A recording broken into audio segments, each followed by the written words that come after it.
আসসালামু আলাইকুম, hello everyone, welcome to শেষ সকল ব্লগ। সবাই কেমন আছেন? আশা করি সবাই ভালো আছেন, সুস্থ আছেন। তো বহুদিন পর আবার চলে আসলাম একটা ছোট্ট রান্নার ভিডিও নিয়ে। তো আজকে কি রান্না করতেছি সেটাই শেয়ার করবো আপনাদের সাথে। আর সেটা হচ্ছে যে পুঁই শাক দিয়ে, তারপর এটা হচ্ছে কচুর মুখী। আপনারা কি বলেন জানি না, আমাদের এখানে আমরা কচুর মুখী বলি। তো এটাকে সুন্দর করে এই যে পরিষ্কার করে কিন্তু নেওয়া হয়ে গেছে অলরেডি। আর এখানে এই যে ইলিশ মাছ, আমাদের জাতীয় মাছ ইলিশ, তো এটা ভিজিয়ে রাখা হয়েছে এখনো। আর এই যে এখানে আমি আমরা চচ্চড়ি করব। তো এখানে অলরেডি আমি কি করেছি, এই যে কচুর মুখিগুলা ভাপ দেওয়ার জন্য বসায় দিচ্ছি চুলায়।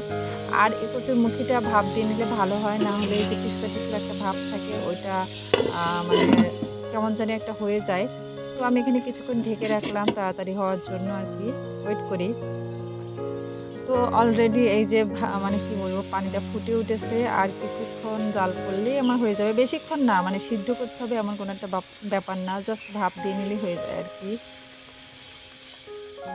তো আমার প্রিয় সকল আপু ভাইয়েরা যারা ভিডিওটি অলরেডি দেখা শুরু করেছেন বাট লাইক দিতে ভুলে গেছেন, তারা প্লিজ লাইকটা দিয়ে দিবেন আর ফুল ভিডিওটি ওয়াচ করে নেবেন। তো এইদিকে কিন্তু আমি কড়াই তেল দিয়ে দিচ্ছি, তেল দিয়ে তারপরে যে মাছ ভেজে নিচ্ছি। তো আমাদের বাসায় আমরা দুইজন মানুষ মাত্র, আমি আর বড় আপু, মা বাসায় নেই। তো বড় আপু একটু অসুস্থ, জন্য রান্নাটা আমাকে করতে হচ্ছে। তারপর যাই হোক, আমার প্রিয় সকল আপু ভাইয়েরা যারা আমার চ্যানেলে নতুন জয়েন করতেছেন, সবাইকে অসংখ্য ধন্যবাদ। আর যারা আমার পুরাতন বন্ধু অলরেডি আছেন, তাদেরকে অনেক ধন্যবাদ। আর ভালোবাসাটা আছে সবার জন্য। আর এই যে এই মাছটা এখন আমি ভেজে নিচ্ছি আর কি। তো ভাজা হবার পরে ওই তেলে আমি কি করতেছি, আবার এই যে পেঁয়াজ কুচি দিয়ে দিলাম। তো আমার প্রিয় সকল আপু ভাইয়েরা, আমি কিন্তু এখানে কোনো রান্না মানে রেসিপি যে একেবারে কুকিং চ্যানেল আমার তা কিন্তু নয়। আমার এটা হচ্ছে একটা ডেইলি ব্লগ চ্যানেল। সো আমি ডেইলি কী করি সেগুলাই শেয়ার করি। তো আমার এই ভিডিওগুলা আপনাদের কেমন লাগে প্লিজ সুন্দর কমেন্ট করে আমাকে জানাবেন। আর আপনাদের সুন্দর কমেন্ট করে আমি আরেকটা সুন্দর ভিডিও আপনাদের জন্য উপহার দিতে, মানে কি বলবো, উৎসাহিত হব আর কি।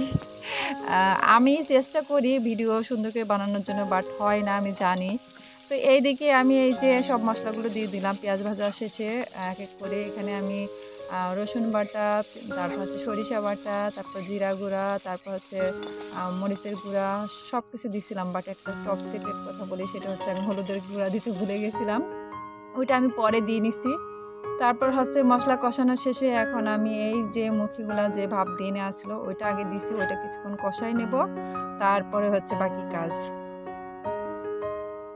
তো আমাদের রান্নার সময় সবচেয়ে মেন জিনিস হলো কষানো। আর কষানো ভালোভাবে হয়েছে তার প্রমাণ হচ্ছে যে তেল উঠে যাবে নিচ দিয়ে আর কি। তো যাই হোক, আমার মুখিটা অনেক ভালোভাবে কষানো হয়েছে। এখন আমি পুঁই শাকগুলো দিয়ে দিলাম ওপরে, আর কিছুক্ষণ ঢাকা দিয়ে রাখবো পুঁই শাকটা যাতে, মানে কি বলবো, এই যে দেখেন কতগুলো পুঁই শাক দিছে আর কতটুকু হয়ে গেছে।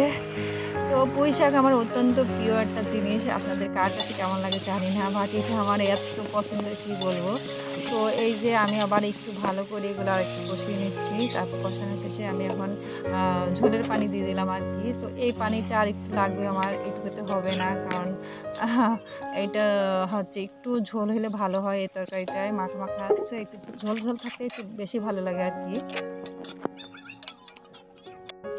তো ভিউয়ার্স, দীর্ঘ প্রতীক্ষার পরে এই যে আমার তরকারি রান্না কিন্তু অলরেডি শেষের দিকে প্রায়। আর এইদিকে এই যে অর্ধেক রান্না আমি করছিলাম, অর্ধেক আবার বড়াপুকে বসাই দিয়েছিলাম, কারণ আমার সময় ছিল না। আর আমরা চচ্চড়িটা মানে বড়াপুই করছে আর কি, সে বসাইছে। তো আমি ওইরকম ভিডিও শেয়ার করতে পারলাম না আপনাদের সাথে, একটু ক্লিপ নিয়েছিলাম, ওইটুকুই শেয়ার করলাম। আর এইদিকে যে ভাতও বসানো হয়ে গেছে আমরা চচ্চড়ি হওয়ার পরে। তো আমার প্রিয় সকল আপু ভাইয়ারা যারা এখনও আছেন, তাদেরকে কিছু কথা বলি। আর সেটা হচ্ছে, প্লিজ আপনারা কারো ভিডিওর নিচে স্প্যাম কমেন্ট করবেন না। আপনারা জানেন না আপনাদের একটা স্প্যাম কমেন্ট মানে কি বলবো, ওই মানুষটার কতটা ক্ষতি করে, আপনার নিজেরও কতটা ক্ষতি করে। আমি প্রতিদিন এই কথাগুলা বলি, বাট কেউ আপনারা শোনেন, কেউ শোনেন না।